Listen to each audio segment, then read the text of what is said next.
Okay. Good morning to all. Now we are starting our thermochemical conversion technologies.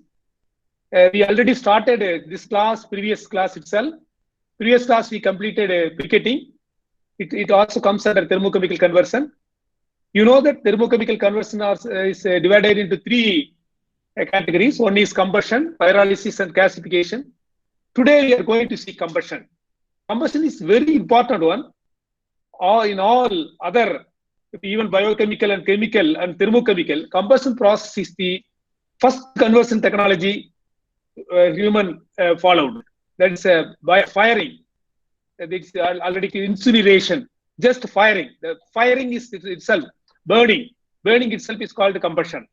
So first, the process, conversion process, energy conversion is combustion. That's why it is very important.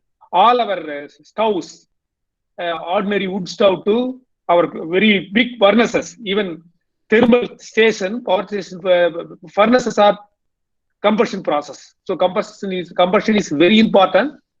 We are going to see combustion today. So the combustion is a rapid oxidation of fuel producing heat. So we are producing heat through combustion. It's an oxidation. As you know, all the fuels contains hydrogen, carbon, and some amount of sulfur. So the oxygen combines with the carbon and hydrogen, and oxidation takes place and it produces heat. That is, combustion is a rapid oxidation of fuel producing heat. Fuel is burnt in excess air in a controlled condition to produce heat. We are not controlling air supply, but the environment is controlled, and we are providing excess air in addition to what it is required. As you see in this stone stove or in other combustion furnaces, we are providing air, 100% air. That is, we are providing entire oxygen to burn entire fuel. Flue gases from the efficient combustions are carbon dioxide, water vapor, with the fractions of other elements. What is the exhaust gas? After burning, the flue gas is carbon dioxide, water vapor, and elements. Combustion heat is used to raise steam in a boiler that is used to produce electricity. So through combustion, we are producing heat. That heat is used to produce steam. So all steam boilers, all industries which are dependent on steam is by combustion. Even thermal power stations, it's steam. Steam is producing power. So and another is cogeneration. You know, in our sugar factory, we are producing heat and power, both heat and power. That is cogeneration. We are generating heat and also power. And also that biomass can be combusted with fossil fuels. So in addition to our biomass, we can add some fuel like coal or diesel. So combination of both. So that is called co-combustion. So these are all the combustion. The important of the principles of combustion is complete combustion of a fuel is possible only with adequate supply of oxygen. You know, the 20.9% of oxygen in volume is in the air. So we can provide air. That way we are providing oxygen or oxidation. Combustion take place. So complete combustion, we have to provide 100% air. So 100% oxygen. And the first process starts solid and liquid fuels changed into gas and burnt. So when we burning it, first gas comes out and the gas becomes taking secondary air and it burns. Out of 100%, 79% is nitrogen. So due to nitrogen presence, it reduces the efficiency because it dilutes it is not a combustible gas. That's why it's a dilute the efficiency and increase the flue gas. That exhaust gas will be increased. And also it is toxic. It produces nitrous oxide like that. So it is inefficiency is due to the nitrogen. And the carbon dioxide, water vapor, and sulfur we are producing. It releases heat. It contains heat of 8,084 kilocalories from carbon dioxide. The water vapor 28,922 kilocalories, and sulfur dioxide releases 2,224 kilocalories of heat. If 1 kg of carbon monoxide forms, in carbon monoxide, it is an incomplete combustion. When the combustion is complete, it produces carbon dioxide only. When it is an incomplete, there is a carbon monoxide, CO. Carbon monoxide, because there is not enough oxygen to burn entire carbon. That is, it releases as a carbon dioxide, carbon monoxide. It comes with the flue gas. So the loss occurs due to incomplete combustion. The loss occurs. So with the loss of heat is 5,654 kilocalories of heat. So it's a direct combustion system. We are supplying fuel and excess air. There is combustion take place in the furnace or stove. It produces hot gas. That hot gas heat the boiler. The boiler produces steam. The steam is used to run engine or turbine. From the engine or turbine, we are getting power or heat. And the exhaust gas goes, we are cleaning it, and cleaned flue gas is let into the atmosphere. This is a direct combustion system. There are 3 T's in combustion, very important categories, important characteristics of this combustion process. That is temperature, turbulence, time. Yes, already we had seen that a temperature is very important. So temperature high enough to ignite and maintain ignition of fuels. So to ignite it, to start to ignite, we need a high temperatures. And next, the turbulence, mixing fuel and oxygen. So oxygen to mix with the fuel, then only it burn completely. So the turbulence is very important, and time sufficient to complete combustion. To take combustion to take place, we need so it's the 3 T's. There are 3 types of combustions. One is perfect combustion, or correct air and or excess air. We provide excess air, that it is a perfect combustion. Good combustion also occurs when we are providing correct air and fuel, correct amount of fuel. Whatever fuel we are supplying, the required air is we are supplying. Incomplete combustion, unburned carbon. We are not supplying enough air, so the carbon is unburned and it produces carbon monoxide. So efficient combustion, these are all the conditions. Higher than psychometric amount of air must be supplied for complete combustion. We can see how we are calculating the stoichiometric amount of air. Then the fuel and oxygen in the air must be in free and intimate contact. That is turbulence, mixing. Then third, the volatile combustion products must be intimately mixed with the secondary air. So when the volatiles burns, first it comes out as a gas, and it burns. It is a flaming, we can call it as a flaming. And another is carbon, it is glowing, just like it. The volatile combustion products leaving the fuel bed must not be allowed to cool below the ignition point until the reactions are completed. So in and around that stove, we should not allow to cool it. When it is cool, the efficiency becomes less. And the volume of furnace is enough to accommodate the expansions. That is, that should be designed that the provision for expansion of the gas during the process of combustion at high temperature is made. So we have to provide enough space for the furnaces. That you can see types of combustion. First, it is a perfect combustion. We are supplying excess air, whereas in good combustion, we are supplying correct air. Incomplete combustion, we are not supplying correct air, enough air. These 3 process. You can see in your book also this drawing. So another the psychometric, we say how much air is required.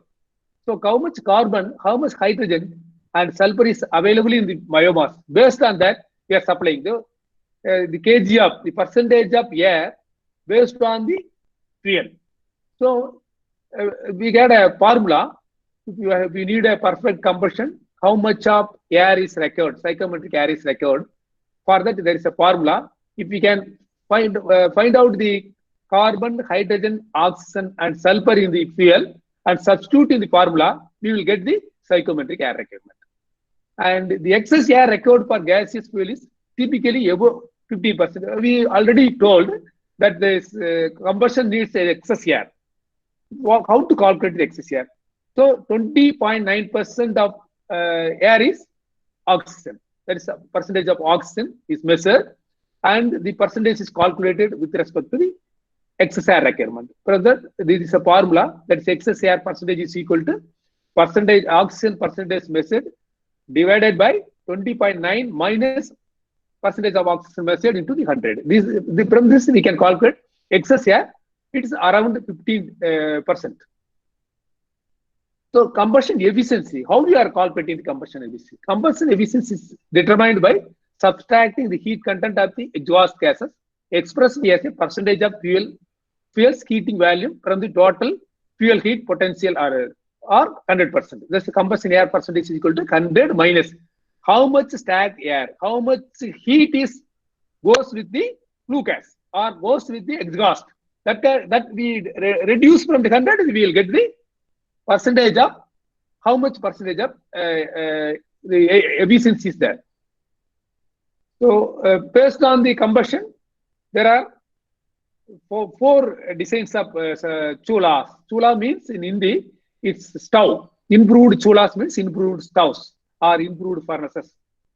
In TNAU, we developed four units, and we are going to study the 4 units. There is a single pot chula, double pot improved chula, TNAU noon meal improved chula, biomass gas stoves. There are 4 types of chulas, stoves developed by DNAU. That the characteristics and advantage and disadvantage and efficiency we are going to see in the class. Single pot chula, you might have seen in the practical class. It's a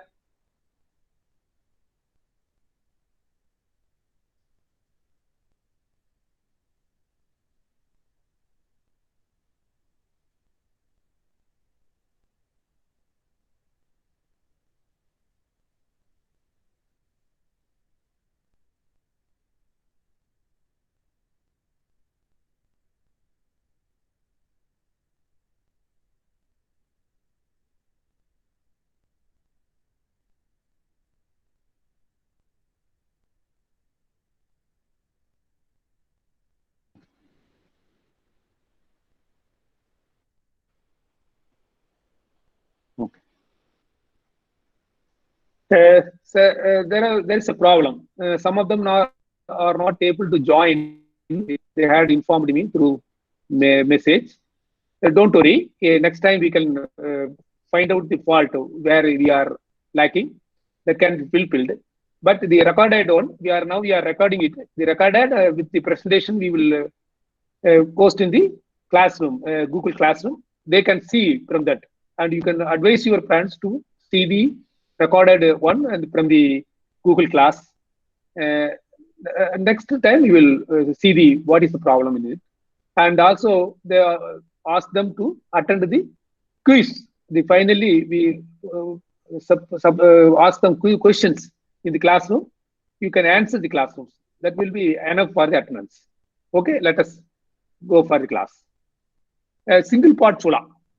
It's a towel wall cap. This is a concentric towel wall. In the inner there is a cap, the air cap. The air will be the inner and it will be supplied. I am going to show you the single pot chula next slide. Now you can see that the grate at the bottom where the combustion chamber is provided. Small 5 legs, 5 centimeter. It is to stand. 2 rectangular air openings in both sides. Lower portion of the outer wall of the air. It is for entry of air. Inner wall, 1 centimeter diameter holes are inside the wall. There is 1 centimeter diameter holes. From that holes, we are supplying air to the fuel.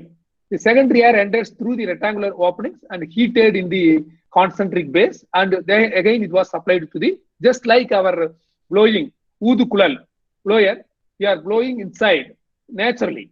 That's a preheated air helps in proper burning of the same. The efficiency of the single pot chula is 24%. See, this is a combustion chamber. The one is our line diagram, and another is we are burning it. And both sides we are providing. The central side we are providing we are supplying the fuel. In it, there are 2 concentric cylinders. Inside there is a stove. Inside there is a holes. From the holes we are supplying it. When the hot air goes up, the inside air goes to and burns it. So it supplies oxygen and it is a complete combustion taking place. due to compression produces heat. That is what happening. You can see the flame and also the bottom the ignited char. In the same way, the towel wall also, we are extending the chamber. From that, we are outer wall extended to our second part annual chamber with up 3.5 centimeter. Two secondary air inlets are rectangular, the same size, bottom of the first and bottom of the second part is provided. The same holes are provided in the inside wall of the air, just like our single part. The efficiency of towel part improved Chola is 26%. You can see the towel walled combustion chamber. So there is a two part.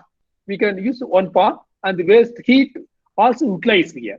So from that we can simultaneously cooking and making another side dishes also. That's why we call double pot. So bigger than that double pot, and we are providing chimney. It's a noon mill scale. At the time, there is a need for a combustion chamber, that is a wood stove for the entire noon mill scale. So TNAU developed this one. Here we are providing bigger air inlets, and the first hole is 40 centimeter and second part hole is 48 centimeter with the chimney. This is a noon mill scheme. It is also the efficiency is around 26%. And another is a biomass gas stove. The biomass gas stove is a natural damped gasifier. We are using the potter's wheel, making a cylinder-like material. That cylinder, we are providing all necessary inlet and outlet for the cylinder. That is called biomass gas stove. Why this comes under stove? It is a gasification unit. We start in combustion mode, then it automatically changes into combustion mode, then gasification mode. This is a cylinder-like material, natural convection type, updraft gasifier, cylindrical body made of clay, sand, and paddy husk. We are mixing clay, sand, and paddy husk, and from the mixed clay, we are making the cylinder using the potter's wheel. Potter's wheels means setti pana seyyakuriya wheel. From that, we are making the cylinder, and the top of the cylinder is closed, and we are giving air holes for secondary air. In the bottom also, we are providing air holes below the crate, and the air hole is used as providing primary air, and we are removing the gas. That is the diameter of this biomass gas stove is 290 mm, and the height is 630 mm. Iron crate for biomass, holding the biomass, we are providing from the above the base, that is 50 mm above the base, the bottom. The holes are provided in the top for secondary air circulation. There are 3 holes provided in the top. Feedstocks, what are all the feedstocks we are using? What are all the fuels that is appropriate for biomass gas stoves? Wood chips, all agricultural residues, such as coconut shell, groundnut shell, arecanut husk, etc. All in the form of small chips. We have to make it as splinters or small chips, cut it into a small silver and used as a raw material, that is a gas feedstock for the biomass gas stove. So this mounted biomass, inside there is a cylinder, and it's the airlet is provided. Air inlet is in the top. It's a secondary air inlet. The gas removal as well. Primary air inside is the gas removal system is provided, and the cooking vessel is placed in the top. This is mounted in brick masonry. The cylindrical part, that is cylindrical biomass gas stove, is mounted inside the masonry of brick masonry. Inside the brick masonry, to give a strength to the stove, we are using the brick masonry for the stove. So how it works? It can be ignited in 2 methods. One ignited in the bottom, and the other method is ignited in the top. So we can inverted gasifier or directly the gasifier. We can put all the first started in combustion mode and changed into gasification mode. First we put all the materials, what are all the materials, and ignite in the top. Or already we want to ignite from the bottom, first we can put charcoal, ignited charcoal inside, and we can fill with our whatever feedstock. Then automatically the gas production starts burns. First, there's a combustion mode, and automatically it become a gasification mode. It burns just like our burners, gas burners. The gas stove burns. We can application is a small agriculture and allied industries. All agriculture related, even for cooking paddy, paddy cooking in the rice mills, small scale rice mills. In arecanut form, we can cook arecanut, boiling arecanut, turmeric, boiling turmeric, and all other industries, wherever it is required, instead of furnace, we can go for biomass gas stove. So this is our combustion. There are five different types of materials we are using combustion process. So combustion is a open burning. Otherwise, we call it as incineration. And all our stoves, from wood stove to furnaces, bigger furnaces used in the thermal plants, are based on the principles of combustion. Combustion, it takes oxygen and produces heat. Combustion, we are producing heat, and it produces carbon dioxide, water vapor, and small amount of other traces of other gases as a flue gas. So combustion is the mostly using heat producing thermochemical conversion process. So this is our combustion process. Already we have seen the briquetting, and the briquettes can be used as a raw material for the all stoves and furnaces. Next, we are going to see pyrolysis and gasification. But this class, we are only seeing combustion. So you again see the supply of air is very important, and the design of stoves, how you are supplying the air, primary and secondary air. These are all the very important points. And what are all the feedstocks used in combustion process? The combustion, based on combustion, single part, double part, Nunes mills, and biomass gas stove. These are the four gadgets developed in TNAU. So this is our class. You can go through our presentation again. The presentation will be hosted in the placed in the uploaded in the classroom, Google Classroom. You can again and again go through the materials and the presentation, and you can well versed in combustion process. Thank you. So one more. There is a quiz. Assignment will be sent to you Google Classroom. Kindly attend the quiz and get the attendance. So for those who are even not attended, they can attend the quiz. So the attending quiz will give you a mark and as well as your attendance. So to get an attendance, you have to attend the quiz in the Google Classrooms. So only attending Google Classroom and fulfilling the quiz answers, giving the quiz answer only, you will get the attendance. So automatically the Google Classroom put your attendance, and marks also it will communicate to you. So this integrated part, so you can compulsory follow the process, and ask your friends, those who are not able to attend also, to attend the quiz and send back to it.